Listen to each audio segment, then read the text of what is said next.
அனைவருக்கும் வணக்கம். US president Donald Trump கடந்த சில மாதங்களாக ஆர்டிக் ரீஜனில் இருக்க பெரிய ஐலாண்டான கிரீன்லாண்டை நாங்கள் ஆக்குபை பண்ண போகிறோம், எங்கள் கண்ட்ரோல் எடுக்க போகிறோம் அப்படின்னு சொல்லிட்டு வந்தார். கடந்த சில நாட்களாக அவருடைய பேச்சு ரொம்ப தீவிரமாக இருக்குது. எப்படி இருந்தாலும் அந்த ஐலாண்டை எடுத்துருவோம்னு சொல்லிட்டு வராரு. இதற்கு எதிர்வினையாக கிரீன்லாண்டை கண்ட்ரோல் பண்ணக்கூடிய நாடான டென்மார்க், கிட்டத்தட்ட 300 வருஷமாக டென்மார்க்குடைய கண்ட்ரோலில் தான் கிரீன்லாண்ட் இருக்குது. சிம்பிளாக சொல்லணும்னா கிரீன்லாண்டுங்கிறது டென்மார்க் நாடு. இந்த தலைவர் என்ன சொல்கிறாருன்னா, அமெரிக்கன் லீடர் இப்படி பேசுறது சரி கிடையாது, பொறுப்பு இல்லாமல் பேசுகிறாரு. நாங்களும் அமெரிக்காவும் நேட்டோ அமைப்பு கீழே இருக்கோம், நாங்கள்லாம் பார்ட்னர்ஸு. ஏன்னா ஐரோப்பிய நாடுகளும் அமெரிக்காவும் பார்ட்னர்ஸாக தான் இருக்காங்க, அரசியல் ரீதியாகவும் பொருளாதார ரீதியாகவும் பாதுகாப்பு ரீதியாகவும். எப்படி ஒரு நேட்டோ பார்ட்னர் கண்ட்ரி மேலேயே இந்த மாதிரி அவர் பேச முடியும்? இது தவறானது அப்படின்னு அவர் சொல்லியிருக்காரு. ஒருவேளை இதையும் தாண்டி கிரீன்லாந்து ஆக்கிரமிப்பு பண்ணுறாங்கன்னா ஐரோப்பிய நாடுகளுக்கும் அமெரிக்காவுக்குமே விரோதம் ஏற்படக்கூடிய வாய்ப்பு இருக்குது. சரியா? ஓகே. ஏன் டொனால்ட் ட்ரம்ப் இப்போது கிரீன்லாண்டை ஆக்குபை பண்ண போகிறோம் அப்படின்னு சொல்லிட்டு வர்றாரு? இதற்கான காரணங்களை நான் எக்ஸ்பிளைன் பண்ணுறேன். அதுக்கு முன்னாடி ஒரு நாடு இன்னொரு நாட்டை ஆக்கிரமிப்பு பண்ணலாமா அப்படின்றதுக்கான பதிலை நான் கொடுத்துட்றேன். ஒரு நாடு இன்னொரு நாட்டை ஆக்கிரமிப்பு பண்ணலாமா அப்படின்னா செய்யக்கூடாது, அது தவறு. ஒருவேளை அந்த இன்னொரு நாடு இந்த நாட்டில் இருக்க ஒரு பகுதியை சட்டத்துக்கு விரோதமாக ஒருவேளை பிடிச்சி வச்சுருக்குன்னா அதை மீட் எடுக்கிறதுக்கு வேணால் அவங்க ஆக்ஷன் எடுக்கலாம்.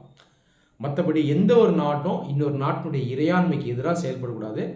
இது ஐநாவினுடைய அந்த சட்டமே சொல்லுது, யூஎன் சார்ட்டர் தெளிவாக சொல்லுது. அதை தாண்டி ஒரு நாட்டுக்கு அச்சுறுத்தல் இருக்குன்னா அந்த நாடு அந்த எதிரி நாட்டுக்கு எதிராக மிலிட்ரி ஆக்ஷனும் எடுக்கலாம். அத்துமீறி தன்னை ஆக்கிரமிப்பு பண்ண வராங்கன்னா இந்த நாடு முன்கூட்டியே நடவடிக்கை எடுக்கலாம். சரி, ட்ரம்ப் ஏன் இந்த மாதிரி பேசுகிறாரு? இதற்கு பல காரணங்கள் இருக்குது, ஒவ்வொன்றா பார்ப்போம். முதல்ல இந்த கிரீன்லாண்டு பகுதி ஜியோ ஸ்ட்ராட்டஜிக்காக லொக்கேட் ஆகிருக்கு. புவியியல் ரீதியாக நீங்கள் பார்த்தீங்கன்னா ஒரு முக்கியமான பகுதியில் இருக்குது. எங்கே இருக்குன்னா ஆர்டிக் ரீஜனில் இருக்குது.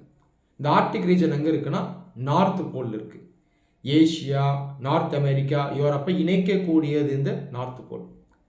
இந்த நார்த் போலில் கடந்த சில வருடங்களாக என்ன ஆகுதுன்னா ஐஸ் மெல்ட் ஆகும். அப்போ என்ன ஆகுதுன்னா ஐஸ் மெல்ட்டாக இங்கே நீங்கள் நேவிகேட் பண்ணலாம், கப்பலில் ட்ராவல் பண்ணலாம். அதனால் புதுசாக ட்ரேட் ரூட்ஸ் உருவாகும்.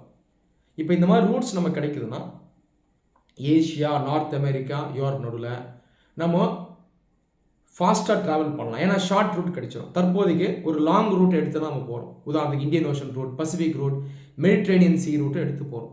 இப்போ இது மெல்ட்டாக புதுசாக ரூட்ஸ் கிடைக்கும். இந்த ரூட்ஸை தற்போதைக்கு யூஸ் பண்ணக்கூடிய பெட்டர் பொசிஷனில் யார் இருக்காங்கன்னா ரஷ்யா இருக்காங்க. ஏன்னா அவங்க தான் நார்த் போல் கிட்ட இருக்காங்க. அது இல்லாமல் சைனாவுக்கும் இந்த ஆர்டிக் ஓஷன் ரூட்ஸை யூஸ் பண்ணுறதுக்கான ஒரு எண்ணம் இருக்குது.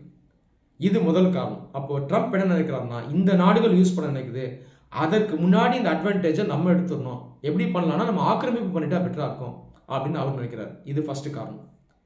சரி, இப்போ தான் முதல் முறையாக அமெரிக்கன்ஸ்க்கு இந்த எண்ணம் வருதானா? கிடையாது. செகண்ட் வேர்ல்டு வார் முடிஞ்ச உடனே அவங்க ஒரு ஆஃபர் வச்சாங்க, கிரீன்லாண்டை நாங்கள் வாங்கிக்கிறோம்னு சொன்னாங்க. ஆனால் டென்மார்க் மக்கள் முடியாதுன்னு சொல்லிட்டாங்க. நீங்கள் எவ்வளோ காசு கொடுத்தாலும் நாங்கள் கொடுக்க மாட்டோம், இது எங்களுடைய நாடு, எங்களுடைய இறையாண்மை இருக்குது, சாரின்னு சொல்லிட்டாங்க. இப்போ மறுபடியும் அதை ட்ரை பண்ணுறாங்க. செகண்ட் ரீசன், இந்த ஆர்டிக் ரீஜனில் நிறைய மினரல்ஸ் இருக்குது.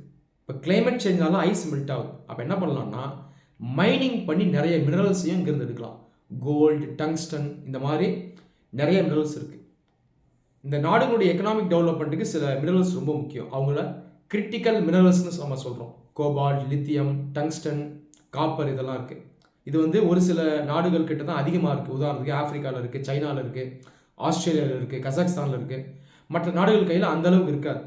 இந்த கிரிட்டிக்கல் மினரல்ஸ்குள்ளே வரக்கூடிய ஒரு செட் ஆஃப் மினரல்ஸை ரேர் எர்த் மெட்டல்ஸ்னு சொல்கிறோம். தற்போதைக்கு சைனா நாட்டில் நிறைய கிரிட்டிக்கல் மினரல்ஸ் இருக்குது, இந்தியாவிலும் இருக்குது. ஆனால் அந்த மைனிங், ரிஃபைனிங், ப்ராசஸிங் கெப்பாசிட்டிலாம் சைனா கையில் தான் இருக்குது. அப்போ இதில் அவங்க கண்ட்ரோல் வச்சுருக்காங்கன்னு சொல்லலாம். கடந்த சில வருடங்களாக இந்த கிரிட்டிக்கல் மினரல்ஸ் இருக்கு இல்லையா, இதில் சைனா எக்ஸ்போர்ட் கண்ட்ரோலை கொண்டு வராங்க. எக்ஸ்போர்ட் கண்ட்ரோல்னால் மற்ற நாடுகளுக்கு விற்பனை பண்ணுறாங்கல்ல, ஏற்றுமதி பண்ணுறாங்கல்ல, அதில் நிறைய கட்டுப்பாடு கொண்டு வந்திருக்காங்க. அதில் மெயினாக அமெரிக்கா அஃபெக்ட் ஆகிருக்கு. அப்போ அமெரிக்கன்ஸ் என்ன நினைக்கிறாங்கன்னா, கிரீன்லாண்டை பிடிச்சா ஆர்டிக்கில் நம்ம கண்ட்ரோல் கிடச்சிடும், இங்கே இருக்க ரேர் எர்த் மெட்டல்ஸையும் கிரிட்டிக்கல் மினரல்ஸையும் நம்ம எடுத்துக்கலாம். அப்போது சைனாவை நம்ம நம்பி இருக்க வேண்டிய அவசியம் இல்லை, ஒட்டுமொத்தமாக பொருளாதார ரீதியாக நம்ம ஸ்ட்ராங் ஆகிடுவோம் அப்படின்னு நினைக்கிறாங்க. இது செகண்ட் ரீசன். மூன்றாவது, எதிரி நாடுகளான ரஷ்யா அண்ட் சைனா.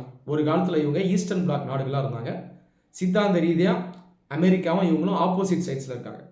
சைனாவும் ரஷ்யாவும் தற்போதைக்கு இந்த கிரீன்லாந்து பகுதியில் அவங்களுடைய ஆக்டிவிட்டீஸை அதிகப்படுத்திட்டு வராங்க. உதாரணத்துக்கு சைனா என்ன பண்ணுறாங்கன்னா நிறைய இன்வெஸ்ட் பண்ணுறாங்க. அதை தாண்டி போலார் சில்க் ரூட் அப்படின்ற ப்ராஜெக்ட் அங்கே இம்ப்ளிமெண்ட் பண்ணிட்டு வராங்க. ரஷ்யா என்ன பண்ணுறாங்கன்னா அங்கே ஏற்கனவே இருக்க மிலிட்ரி அசட்ஸ் இருக்குது பாருங்கள், அது அவங்க ஸ்ட்ரெங்தன் பண்ணிட்டு வராங்க. அதனால தான் ட்ரம்ப் சொல்கிறாரு, நான் கிரீன்லாந்து ஆக்குபை பண்ணலன்னா சைனா அல்லது ரஷ்யா அதை ஆக்குபை பண்ணுறதுக்கான வாய்ப்பு இருக்குது அப்படின்னு சொல்கிறார். சரி, அமெரிக்கா கிரீன்லாண்டை ஆக்குபை பண்ணுறது சாத்தியமா அப்படின்னு கேட்டிங்கன்னா உறுதியாக நம்மளால் சொல்ல முடியாது. ரீசெண்டாக டென்மார்க்கில் கண்டக்ட் பண்ண சர்வேல கிட்டத்தட்ட 80 to 85% பீப்புள் வந்து அமெரிக்காவுக்கு எதிராக தான் கருத்து சொல்லியிருக்காங்க. இது எங்கள் நாடு, இதை விட்டு கொடுக்க மாட்டோம் அப்படின்னு அவங்க தெளிவாக சொல்லியிருக்காங்க. ஒரு டென்மார்க் லீடர் தெளிவாக சொல்லியிருக்காரு, நீங்கள் அணு ஆயுதங்களை வச்சு எங்களை மிரட்டினா கூட நாங்கள் அடிப்பணிய மாட்டோம், நாங்கள் கிரீன்லாண்டை கொடுக்க மாட்டோம்னு சொல்லியிருக்காரு. அதனால் கிரீன்லாண்டை கண்ட்ரோல் எடுக்கிறது அவ்வளோ ஈஸி கிடையாது.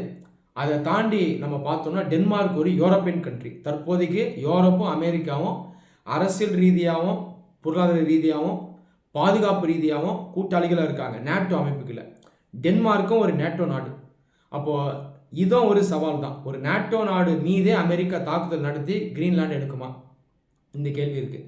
அதை தாண்டி ஆக்கிரமிப்பு பண்ணுறாங்கன்னா தன்னுடைய கூட்டாளிகளான ஐரோப்பிய நாடுகளே தனக்கு எதிரியாக ஆகக்கூடிய வாய்ப்பும் இருக்குது. நீங்கள் ஹிஸ்ட்ரியில் பார்த்தீங்கன்னா அமெரிக்காவும் ஐரோப்பிய நாடுகள் பிரிட்டன், பிரான்ஸ் போன்ற இதுக்கு முன்னாடி ஸ்ட்ராங்காக இருந்த நாடுகளும் இதுக்கு முன்னாடி டைரெக்டாக சண்டை போட்டதில்லை. சண்டை போட்டிருக்காங்க, ஒரு பெரிய வாரில் டைரெக்டாக சண்டை போட்டது கிடையாது. அதுக்கப்புறம் 20th centuryயில் அலைஸ் ஆகிட்டாங்க, கூட்டாளிகள் ஆகிட்டாங்க, வெஸ்டர்ன் பிளாக்கில் வந்துட்டாங்க.